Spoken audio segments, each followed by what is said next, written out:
안녕하세요. 오늘도 찾아주신 시청자분들 감사합니다. 하임 공포라디오는 최대한 매일 저녁 시간에 업로드될 예정이며 구독은 요구하지 않지만 구걸합니다. 첫 번째 이야기입니다. 나는 친구가 없다. 남자친구는 물론이며 동성 친구들도 없었다. 사교성이 부족한지 남들과 어울리는 부분에 에너지를 쏟는 것이 너무나 피곤했다. 그래서인지 영화 보는 것이 좋았다. 그저 스크린을 바라보면 되니까 주말마다 영화관으로 향했다. 멀티플렉스 같은 큰 영화관도 좋아하지만 주로 가는 곳은 인디 영화 상영관이었다. 사람이 적은 한적한 객석에 앉아있는 것은 행복이었다. 어느 주말도 평소처럼 영화관으로 향했다. 티켓을 받고 기다리는데 선글라스를 낀 남자가 말을 건넸다. 낯선 사람, 게다가 남자였기 때문에 경계했지만 남잔 환한 얼굴로 말했다. 저기요, 실례지만 제가 이 영화를 찍은 감독입니다.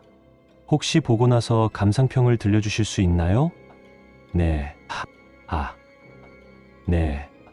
네. 갑작스러운 일이라 당황했다.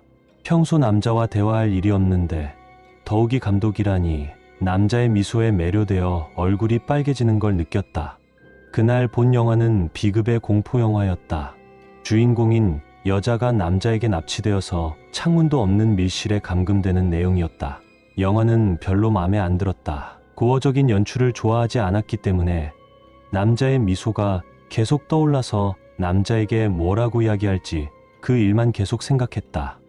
영화가 끝나고 자리에 일어나서 밖으로 나오니 남자는 미소를 지으며 날 바라봤다. 고민 끝에 말을 골라 감상평을 이야기하려 하니 남자가 먼저 말을 건넸다.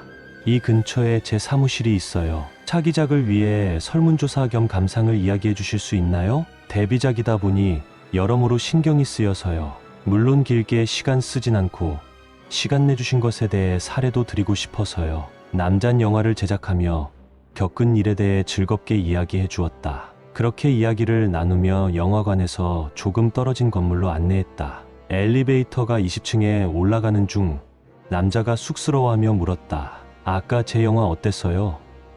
아깐 사람이 많아서 대답 듣기가 왠지 쑥스러웠어요. 여기라면 아무도 없으니 솔직하게 이야기해 주세요.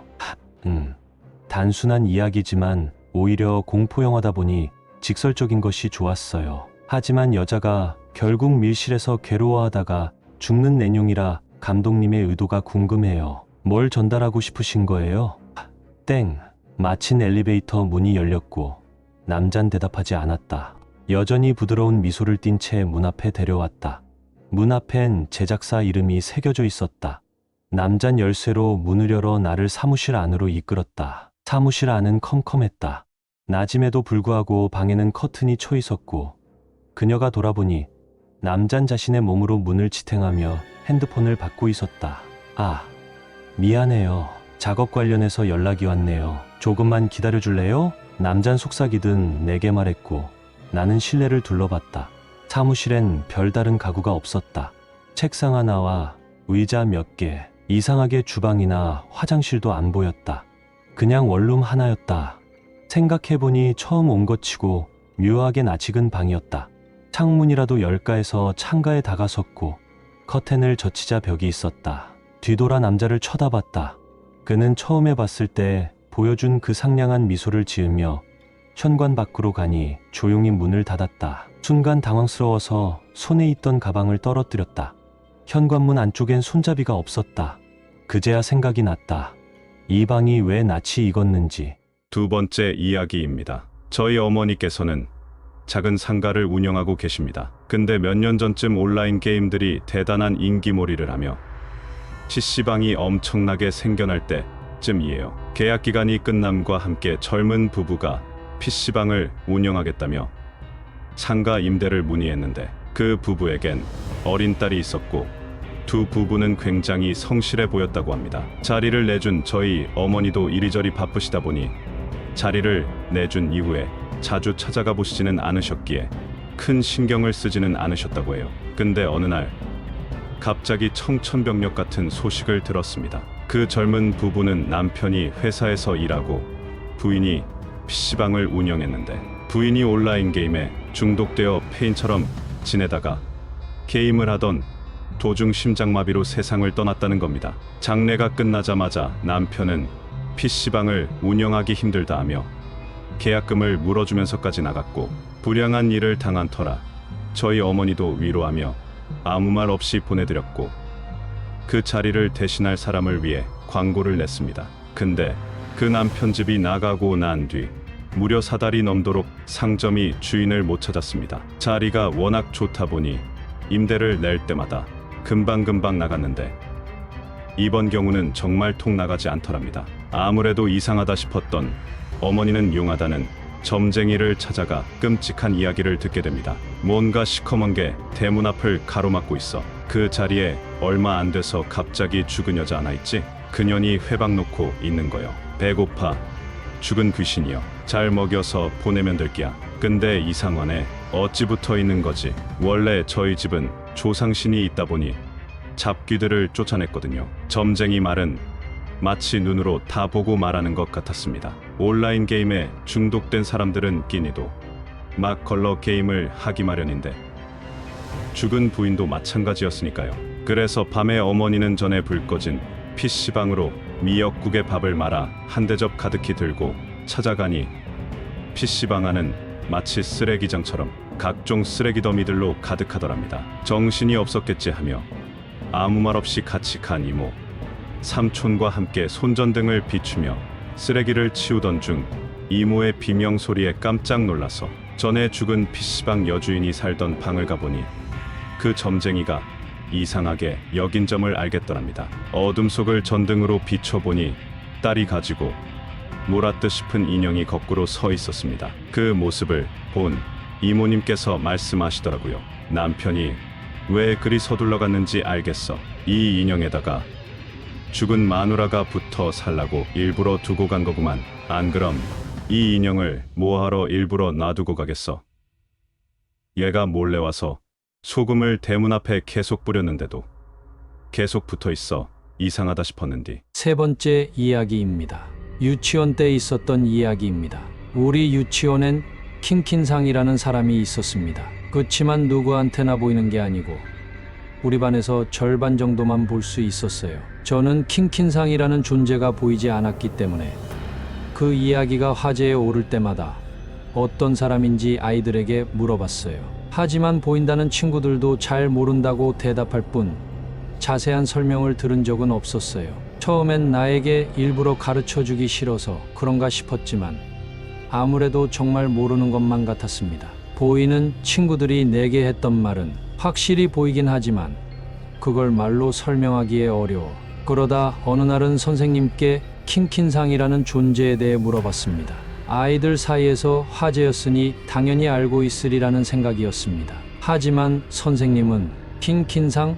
선생님은 처음 들었어 라고 반문하셨고, 저도 킹킨상을 본 적이 없었으니 대답할 방법이 없었습니다. 설령 알고 있다 해도 다른 아이들처럼 제대로 설명도 못했을 거예요. 그래서 나도 잘은 모르지만 이런 사람이 있대요 라고 말했습니다. 그리고 꽤 시간이 지나고 저녁에 친구 몇 명들과 남아서 숨바꼭질을 하려던 참이었습니다. 그때 당시 유치원 뒤엔 큰 돌계단과 나무가 있어서 놀이터로 딱이었죠. 하지만 옛날에 사고가 있었던 곳이라 선생님들은 그곳에서 놀지 못하게 했어요. 그럼에도 우리는 술래잡기 하기 딱 좋은 장소라며 몰래 유치원 뒤로 향했고, 처음엔 술래잡기를 했는데 그 와중 한 아이가 킹킨상 킹킨상 하고 소리를 질렀습니다. 그러니 모든 아이들이 죄다 정말이야 킹킨상 하고 동조했습니다. 아무래도 저를 제외한 다른 아이들의 눈엔 모두 보이는 것 같았습니다. 킹킨상을 못 본다고 바보 취급을 하진 않았지만 혼자 안 보이니 왠지 모르게 조금은 부끄러웠어요. 누군가가 질문하자 나는 평소처럼 아직 이라고 애매하게 대답했습니다. 그러자 아이들이 전부 진지한 얼굴로 나를 돌아봤습니다. 다들 같은 표정이어서 평소와는 완전히 다른 느낌이었어요. 나는 무서워져서 역시 보여? 라고 물음표를 붙여서 말해버렸습니다. 그렇지? 라고 아이들이 싱긋 웃더니 곧바로 평소처럼 다시 놀았습니다. 한동안 아이들은 킹킨상에게 손을 흔들고 있었습니다. 하지만 곧 선생님이 저희를 찾아서 유치원 뒤로 왔습니다. 꾸중을 듣고 조금 시무룩해져 있던 찰나에 뭐하고 있었니? 라는 선생님의 질문에 저는 술래잡기 하고 있는데 킹킨상이 왔어요. 라고 말하니 선생님이 흥미로운 듯 그게 뭐야? 라고 물었습니다.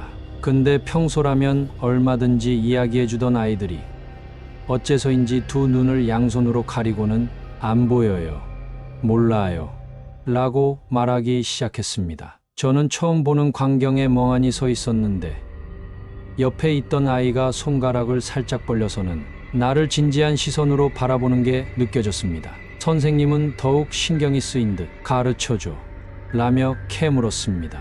그러자 갑자기 여자아이 한 명이 선생님의 눈을 엄지로 찌르려 했어요. 선생님이 깜짝 놀라서 엉덩방아를 찌우며 피했지만 이번엔 그 여자아이가 스스로 엄지손가락을 눈에 꽂기 시작했습니다. 선생님도 저도 깜짝 놀라서는 그만해 하고 소리쳤지만 멈추질 않았습니다. 주위 아이들은 하늘을 보며 안 보여요.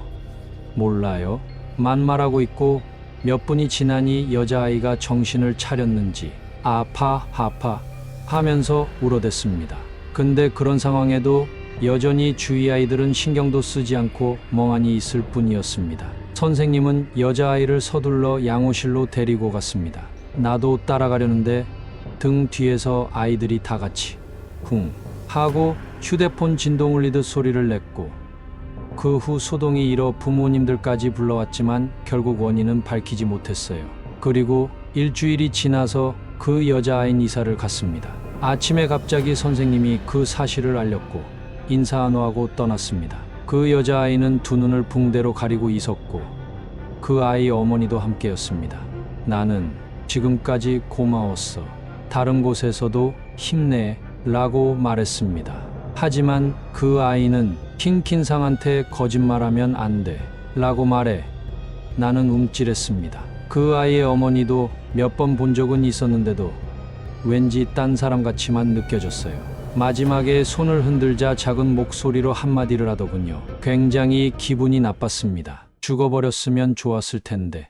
네 번째 이야기입니다. 그날도 여느 때처럼 일을 마치고 저녁 무렵 집으로 돌아왔다. 거실에 들어서니 거기 어머니가 불도 안 켜고 귀를 막은 채 어두운 방 안에서 웅크리고 있었다. 나는 당황했다. 어머니의 그런 모습을 처음 봤으니까 무슨 일이 있나 싶어 초조해져서 나는 어머니에게 달려가 물었다. 엄마, 무슨 일 있어? 왜 방에 불도 안 켜고 이러고 있어? 어머니는 갑작스레 내가 말을 걸어 놀란 듯 했지만 곧 내 얼굴을 보고 안심한 것 같았다. 뭐야, 너야? 사람 좀 놀래키지 마렴. 아니, 놀란 건 나였는데 어두운 방에서 불도 안 켜고 귀 막고 웅크리고 있었던 사람이 하리약인가 싶어 기가 막혔다. 그러자 어머니가 이상한 질문을 했다. 그건 그렇고 너 어디로 집에 들어왔어? 어디로라니? 이상한 질문에 기가 막히면서도 대답했다. 엄마, 어디로 집에 들어왔냐니? 당연히 현관이지. 아니면 도대체 어디로 들어왔을 거라 생각하는. 똑똑. 말을 마치기도 전에 바로 그 현관에서 똑똑하고 유리를 노크하는 소리가 들려왔다. 어라, 누가 왔나? 나는 누가 왔는지 확인하기 위해 현관을 들여보려 했지만 어머니가 초조한 듯 나를 말렸다. 또 온 거야. 아까 그놈이야 분명. 나는 무슨 일이 있었는지 당황스러운 와중에도 돌아왔을 때 이상했던 어머니 모습과 아까 그놈이라는 게 뭔가 연관이 있을 거라 생각했다. 저기, 아까 내가 왔을 때 이상한 꼴하고 있던 게 아까 그놈 때문에 그런 거야? 어머니는 입을 다문 채 고개를 끄덕였다. 저게 말야, 아까부터 계속 현관에서 노크를 해. 네가 조금 오기 전부터. 엄마는 그게 무서워서 어쩔 줄 몰라서 계속 귀를 막고 그게 없어지길 기다리고 있었지. 근데 그 사이 네가 들어왔는 거야. 그것도 현관으로. 어머니의 얼굴은 새파랬다. 나는 심상치 않은 일이라고 생각했다. 그 사이에도 현관에서는 계속 똑똑하고 노크 소리가 이어지고 있었다. 이대로는 안 되겠다 싶어서 잠시 보고 올게. 아까랑은 다른 사람이 있을지도 모르잖아. 혹시 택배면 빨리 확인해야 하고. 하지만 어머니는 잡은 팔을 놓지 않았다. 안 돼. 안 가는 게 좋아. 분명 후회할 거야. 괜찮대도. 위험한 놈 같으면 현관문 안 열고 슬쩍 보고만 올게. 어머니의 팔을 뿌리치고 나는 현관으로 향했다. 우리 집 현관은 흐린 유리가 끼워져 있는 미닫이 문이다. 현관을 열지 않아도 밖에 어떤 놈이 있는지는 대충 눈에 들어오기 마련이다. 나는 현관까지 가서 그 노크하는 놈이 어떤 놈이지 살폈다. 아마 어머니도 손님이 왔나 싶어서 현관까지 오셨다 보셨겠지. 현관 앞에 서 있는 빨간 사람 그림자를 처음 봤을 땐 그렇게 이상하단 생각이 들지 않았다. 그도 그럴 것이 단순한 사람 그림자였다. 키는 초등학생 정도? 빨갛다는 것만 빼면 말이다. 그래서 나는 단순히 손님인가 싶어서 현관문을 열어보려 유리 바로 앞까지 다가갔다. 그 순간 노크하는 손이 유리 너머로 똑똑히 보였다. 새빨간 사람 손이 정말로 새빨간색이었다. 빨간 장갑 같은 게 아니고 새빨간 맨손. 그 순간 아, 이건 인간이 아니구나 하고 느꼈다. 하지만 그걸 깨달았을 땐 이미 늦은 터였다. 왜냐하면 현관을 열려고 가까워진 사이에 그 녀석도 내 존재를 알아차렸다. 가까워진 내 존재를 알아챈 그 놈은 이후 엄청난 기세로 현관을 노크하기 시작했다. 똑똑똑, 철컹철컹철컹, 철컹철컹철컹, 철컹철컹철컹. 정말 엄청난 기세였다. 현관 유리가 깨지지 않을까 싶을 정도로 계속 두드렸다. 도망가고 싶었지만 무서워서 움직일 수가 없었다. 나이가 30이었지만 그 광경을 보니 오금이 저려 발도 못 댈 지경이었다. 하지만 계속 서 있을 수는 없을 노릇이라 어떻게든 몸을 움직여 거기서 벗어나려 했다. 하지만 묘하게 달려 도망치겠다는 생각은 들지 않았다. 아마 상대가 모르게 서서히 도망치겠다는 생각으로 나는 천천히 뒤로 몸을 뺐다. 그러자 사람 그림자도 약간 변화를 보였다. 처음 봤을 때보다 어쩐지 키가 커진 것 같았다. 하지만 노크하는 팔의 위치는 아까와 다름없었다. 키가 커지는 게 아니라 자라나고 있는 것이었다. 머리가 하필 그 작은 창은 채광용이라 흐린 유리가 아니었다. 그러니 그 작은 창으로 머리가 다가서고 있다는 걸 알아차린 시점에 나는 눈을 피했어야 했다. 하지만 눈을 돌릴 수가 없었다. 너무 무서워 오히려 시선을 돌릴 수가 없었다. 그리고 나는 봐버렸다. 새빨간 사람 그림자의 얼굴을. 아마 초등학생 저학년 정도 된 아이라고 생각한다. 새빨간 얼굴에 머리카락과 눈썹이 없었다. 인상적이었던 떡하니 열린 새까만 입과 부릅뜬 눈. 그 눈으로 흘깃흘깃 집안을 들여다보고 있었다. 그걸 보고 나니 한계였다.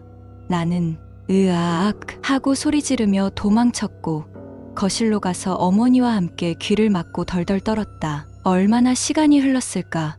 귀를 막고 있었기에 감각이 없었지만 갑자기 야, 왜 그래? 하고 누군가 어깨를 잡았다. 일을 마치고 돌아온 아버지였다. 아버지잖아. 놀라게 하지 마세요. 뭘 놀라게 해. 놀란 건 나야. 어떻게 둘디 불도 안 켜고 이러고 있어. 갑작스레 날아온 목소리에 놀랐지만 아버지 얼굴을 보니 좀 안심이 됐다. 그리고 무심코 물었다. 아버지, 도대체 어디로 집에 들어오셨어요? 5번째 이야기입니다. 여동생의 이야기다. 여동생은 5살, 나는 7살이었던 해에 삼촌이 놀러왔다. 삼촌을 보자마자 여동생이 철컹철컹 아프고 아파하는 삼촌 이라고 했다. 삼촌도 부모님도 나도 당황해서 그저 입만 벌리고 있었다. 여동생은 삼촌의 오른손을 잡더니 의아하다는 듯 말했다. 어라? 손가락 있네? 삼촌이 공장 프레스에 손이 찍혀서 오른손 손가락 2개를 잃은 건 다음 달의 일이었다. 여동생에겐 이런 게 흔한 일이었다. 근처 와병하던 니은 할아버지가 세상을 떠나기 며칠 전에도 동생은 어머니께 이렇게 말했다.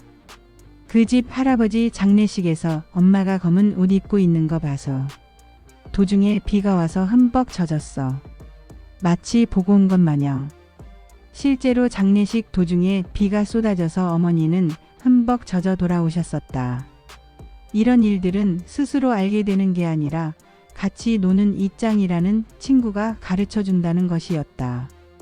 이짱은 여동생이 만들어낸 상상 속의 친구로 자주 둘이서 논다고 했다. 다만 상상 속의 친구라 하지만 실제로 이상한 일들이 많았다. 예를 들면 방에서 아이들의 웃음소리가 들려서 들어가 보면 여동생 밖에 없었다던가. 누가 있었어? 라고 물으면 이짱이 있잖아. 라는 대답이 돌아왔다. 언젠가는 여동생이 울면서 이짱이 화나서 장난감을 숨겼어. 라고 말했고 여동생의 말을 따라 천장 근처 벽장을 엄가가 열어보니 정말 안엔 여동생 장난감이 가득했다.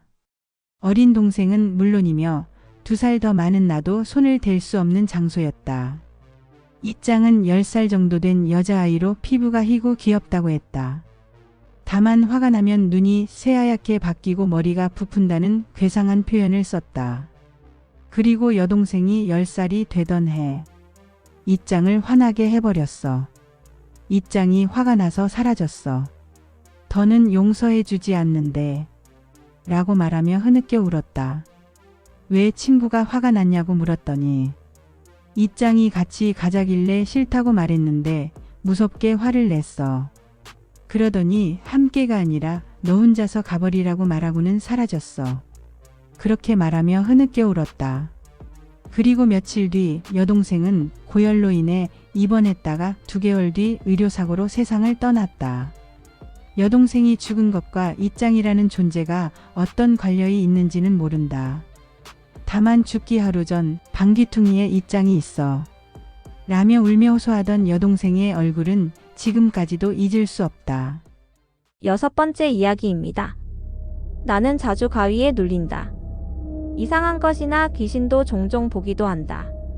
그러다 보니 한 번씩 느낌이 안 좋은데 하며 감이 팍 올 때가 있다. 어느 날 아침 나는 평소처럼 출근 준비를 했다. 그날은 조금 늦잠을 자는 바람에 역까지 엄청 달렸다. 근데 신기하게도 오히려 평소보다 빨리 역에 도착해서 전철이 올 때까지는 아직 10분 정도 여유가 있다. 아침을 대충 먹고 뛰었더니 배가 살살 아팠다. 10분이면 여유롭게 갔다 올 수 있을 것 같아서 역 화장실로 향했다. 2칸 중 1칸엔 사람이 있었고 남은 한 칸으로 들어가서 재빨리 용변을 보고 손을 씻었다. 그러는 사이 옆 칸에 있던 사람도 문을 열고 나왔다. 셀러리맨으로 보이는 아저씨가 가방을 들고 세면대 쪽으로 걸어왔다. 손을 씻으려는 거겠지. 별 생각 없이 지나가려 하는데 기묘하게 그 아저씨를 보자 어째서 가위에 눌릴 때 느껴지는 그런 감각이 느껴졌다. 오한이 나고 등골이 소름이 쫙 끼치는 느낌이었다. 그러고 보니 이 느낌이 화장실 들어오자마자 느껴졌던 것 같았다. 용변이 급해 무시하고 있었지만 마음을 강하게 먹었다. 설령 무언가 나온다 한들 옆에 아저씨도 있으니 별 일 없을 테니까 말이다. 아저씨는 다리가 좀 불편하신지 엉기적 걸어서 내 곁에 온 2손을 씻기 시작했다. 그 순간 나는 깨달았다. 아저씨의 모습이 세면대 거울에 비치지 않았다. 그 모습을 보고 나는 완전히 얼어붙고 말았다. 조심스레 아저씨 쪽으로 눈을 돌리니 아저씨도 나를 쳐다봤다. 하지만 아저씨의 표정에선 내게 해를 가하려는 듯한 기색이 느껴지지 않았고 오히려 슬퍼 보였다. 손을 다 씻고 아저씨는 가방을 들고 아무 일도 없다는 듯 화장실을 나섰다. 나는 뒤를 돌아 아저씨의 뒷모습을 바라봤다. 아저씨의 등은 양복이 길게 끼져져서 피투성이었다. 가장 무서웠던 건 오른발은 거꾸로 돌아가 내 쪽을 향하고 있었다. 7번째 이야기입니다. 회사에서 돌아올 때면 언제나 모 대학교 앞을 지나온다. 그곳은 사각도 없이 탁 트인 평범한 직선도로인데 어째서인지 사고가 잦은 곳으로 유명했다. 그 길을 자주 다니지 않는 사람들은 모르겠지만 매일 그곳을 지나가는 나는 그 이유를 안다. 그 길에 있는 어떤 아저씨 때문일 거다. 그 아저씨는 학교 앞 횡단보도 가장자리에 서 있다. 항상. 비가 오는 날에도 낮에도 밤에도 그저 무표정한 얼굴로 거기에 가만히 서 있을 뿐이다. 그 아저씨의 존재를 처음 자각하고는 한동안 그저 이상한 사람이구나 싶은 생각뿐이었다. 그리고 아저씨는 볼 때마다 정면으로 나를 응시하고 있었다. 언제나 어느 때나라도. 하지만 아저씨가 정말 이상한 존재라는 걸 깨닫는데 그리 긴 시간이 걸리지 않았다. 그 아저씨의 존재를 처음 자각하고는 한동안 그저 이상한 사람이구나 싶은 생각뿐이었다. 예를 들어서 횡단보도 30m 전방에서 아저씨를 발견했다고 생각했을 때, 아, 오늘도 계시는구나. 그리고 날 보고 있네. 그대로 횡단보도를 지나 재빨리 백미러로 아저씨를 보면 역시 내 쪽으로 몸을 돌려 정면으로 바라보고 있었다. 얼마나 괴상한 것인지 알겠는가? 그 아저씨는 언제나 반드시 정면으로 날 바라보고 있었다. 방향을 바꾸는 것 같은 기척 하나 없이 계속 정면으로 바라보고 있는 것이다. 그걸 깨닫고 나서 나는 확신했다. 저 아저씨는 인간이 아닌구나 하고 오싹해진 나는 직장 동료에게 이 이야기를 털어놓았다. 그 녀석 역시 아저씨의 존재를 알고 있었다. 아무래도 동네 사람들한텐 뒤통수 없는 양반으로 유명한 듯 했다. 확실히 그 아저씨는 정면 외에는 본 적이 없다. 뒤통수나 등을 전혀 보여주질 않는 것이었다. 이상한 귀신도 다 있네 하며 동료와 농담 삼아 웃고는 넘어갔다. 하지만 그때부터였다. 내가 내심 두려워하면서도 어떤 호기심을 갖게 된 것은 어떻게든 아저씨의 뒷모습이 보고 싶었다. 매일 출퇴근하면서 아저씨를 관찰하고 그냥 지나가면서 보는 것 가지고는 도저히 안 되었다. 빈틈이 없었다. 옆을 지나간 후 백미러로 눈을 돌리는 그 찰타의 순간에도 아저씨는 금세 몸을 돌려 나를 바라보고 있었다. 나는 기회를 노려보기로 했다. 며칠 후 야근 때문에 늦게 퇴근한 나는 서둘러 집으로 향했다. 그리고 그 장소에 도착했다. 눈을 돌리니 아저씨는 여전히 있었다. 언제나처럼 정면으로 바라보고 있었다. 뒤통수 없는 양반이라는 별명을 떠올리며 나는 재빨리 주변을 스캔했다. 한밤중에 직선도로에 전후좌우에 다른 차도 없고 걸어다니는 사람도 없었다. 신호도 파란불이었다. 그렇게 기다리던 기회가 왔다. 횡단보도 앞에서 나는 자동차 속도를 늦춰 핸들을 풀었다. 천천히 앞으로 쭉 나아가도록. 아저씨는 평소처럼 무표정하게 나를 바라봤다. 눈엔 어떤 감정도 없고 그저 서 있을 뿐이었다. 하지만 다시금 자세히 본 아저씨의 모습은 평소보다 기분 나빴다. 무슨 생각을 하고 있는지 전혀 가늠이 되질 않는 것이다. 이윽고 차는 천천히 횡단보도를 지나간다. 시선은 아저씨에게 떼어놓질 않는다. 무서웠지만 이를 악물고 계속 바라보았다. 그러자 시선을 돌리지 않는 탓에 몸을 돌릴 수 없는 것인지 언제나 정면으로 보이던 아저씨의 얼굴이 서서히 옆모습을 드러내기 시작했다. 차의 움직임에 맞춰서 천천히. 아저씨는 처음 내가 바라보기 시작했던 방향에 시선을 맞춘 채 끄떡도 않았다. 마침내 아저씨의 완전한 옆 얼굴이 보이자 나는 이제 됐구나 싶었다. 아저씨에게서 시선을 떼지 않기 위해선 나도 계속 몸을 돌려 시선을 고정시켜야만 한다. 지금은 아예 운전석에서 등을 돌려 차 뒷창으로 아저씨를 보고 있다. 당연히 앞은 보지도 않고 운전하는 셈이지만 신경도 안 썼다. 이제 조금만 있으면 뒤통수 없는 양반의 뒤통수를 볼 수 있었다. 그렇게 천천히 영원과도 같은 시간이 흐른 후 마침내 그 순간이 왔다. 뒤통수 없는 양반의 지금까지 아무도 본 적 없던 뒤통수가 등이 지금 확실히 보이고 있다. 그건 어이없을 정도로 평범한 뒷모습이었다. 무엇 하나 이상할 것도 없다. 하지만 내 가슴 속에는 작은 달성감이 차 두근거리고 있었다. 천천히 그 뒷모습을 바라보고 만족감에 차서 나는 그제야 시선을 돌려 앞을 봤다. 아니, 보려고 했다. 나는 시선을 돌려 앞을 보려 했지만 시선을 돌리는 도중 그만 얼어붙고 말았다. 조수석에 아저씨가 앉아 있었다. 엄청나게 분노한 얼굴을 한 채. 심장이 그대로 멈추는 줄 알았다. 으아악. 나는 비명을 지르며 브레이크를 밟았다. 하지만 분명 서행하던 차는 어째서인지 강한 충격과 함께 그대로 급발진해 전봇대에 부딪혔다. 나는 그대로 실신했다. 이튿날 아침 병원에서 저어신을 차린 나는 곧바로 경찰에게 사고 경위를 설명해야만 했다. 다행히 주변에 아무도 없었기에 나를 빼고 다른 피해자는 없었다. 경찰은 사고의 원인을 과속에 의한 우전 미숙으로 단정지었지만 나는 항의할 기력도 없었다. 믿어줄 리도 없었다. 그 사건 이후 5년이 지났다. 나는 지금도 출퇴근길에 그곳을 지나간다. 아저씨는 변함없이 그 자리에 서 있고 변함없이 사고도 잦다. 다만 딱 하나 바뀐 게 있다면 내가 더 이상 아저씨를 바라보지 않는다는 것이다. 그때 사정철 위치를 하러 왔던 경찰이 무심결에 말했던 한마디가 아직도 기억 속에서 잊혀지지가 않기 때문이다. 그 양반 이번엔 안 데려갔구만. 8번째 이야기입니다.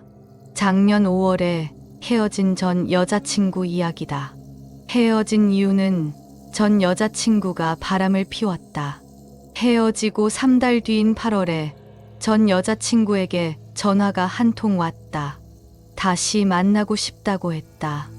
나는 그때 이미 새로운 여자친구를 사귄 상태였고 무엇보다 전 여자친구에게 완전히 정이 떨어졌다. 그래서 그것을 정중히 전하고 거절했다. 전 여자친구는 울면서 말했다. 그렇게 사랑한다 하더니 벌써 다른 여자를 만나. 넌 거짓말쟁이야. 나는 기가 막혔다. 이제 절대로 연락하지 마라. 라고 말한 뒤 전화를 끊었다. 그런데 그 후 새 여자 친이구에게 이상한 일들이 일어났다. 한 주에 23번씩 꼭 가위에 눌린다는 것이었다. 그 전엔 가위에 눌려본 적도 없었던 여자친구였다. 그리고 가위에 눌릴 때마다 꿈속에서 매번 같은 똑같은 일을 겪는다고 했다. 천장에서 눈을 향해 천천히 포크가 내려오고 그 포크가 눈에 꽂힌다. 가위에 눌린 상태지만 아픔도 그대로 느껴졌다고 했다. 여자친구에게 전 여자친구에 대해 말한 적도 없으며 그 둘 사이에 어떤 접점도 없으니 아마 전 여자친구 때문은 아닐 것이라 생각했다. 다만 딱 하나 무서운 게 있는데 며칠 전 라인 친구 목록을 보다가 문득 전 여자친구의 이름이 눈에 들어왔다. 전화번호는 지워졌지만 어플에는 남아 있었다. 그리고 전 여자친구의 프로필 사진은 포크였다. 9번째 이야기입니다. 여수의 상징 중 하나인 돌산대교는 돌산일대교를 N동 방향으로 넘어오고 나면 좌측에 부두가 길게 뻗어 있다. 스쿠터를 타고 귀가 중이었던 한 남자는 부두를 따라 달리다 제2대학교 측으로 방향을 틀었습니다. 한참을 달리는데 남자는 전봇대에 머리를 기대고 있는 한 여자를 발견했습니다. 긴 생머리에 매혹적인 뒷모습을 가졌기에 남자는 그 여자의 얼굴이 더욱더 궁금했습니다. 여자와의 거리가 가까워 질수록 남자는 스쿠터 속력을 낮췄다.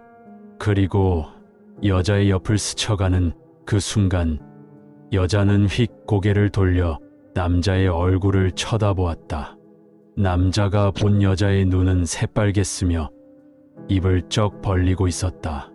남자는 너무 놀라 스쿠터의 속력을 급히 올려 내달렸는데 뒤에서 여자가 쫓아오는 소리가 들렸다. 여자의 구두 소리는 또각 또각 또각 하다가 이내 다다다 하며 미친 듯이 쫓아왔다. 남자는 정신없이 달렸고 반사경으로 뒤를 보았을 때 그녀는 천천히 되돌아 걸어가고 있었다. 이 괴담이 무서운 이유는 아무리 생각해도 그녀는 귀신이 아닌 것 같다. 그녀는 또 누군가를 기다리고 있을까? 마지막 이야기입니다. 강원도 원주의 K유원지에서 하루를 보낸 뒤 민박집에서 잠을 자게 된 일행이 있었습니다. A는 새벽 4시쯤 잠에서 깨어 주변을 둘러보고 있었습니다. 근데 낯선 아이가 물가에서 혼자 놀고 있더랍니다. 그리고 그 아이는 어느샌가 A의 옆에 와서는 손을 잡으며 말했습니다. 엄마가 형이랑 같이 오라고 했어. 아이는 A를 강 쪽으로 끌고 갔고 A는 영문도 모른 채 강 쪽으로 이동하며 강을 바라보았습니다.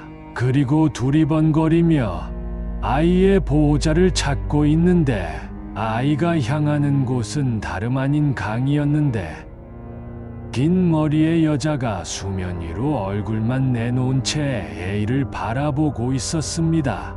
아이의 힘이 또 어찌나 센지 A는 저항도 못하고 끌려가며 소리를 지르고 있는데 누군가 뒤에서 붙잡았습니다.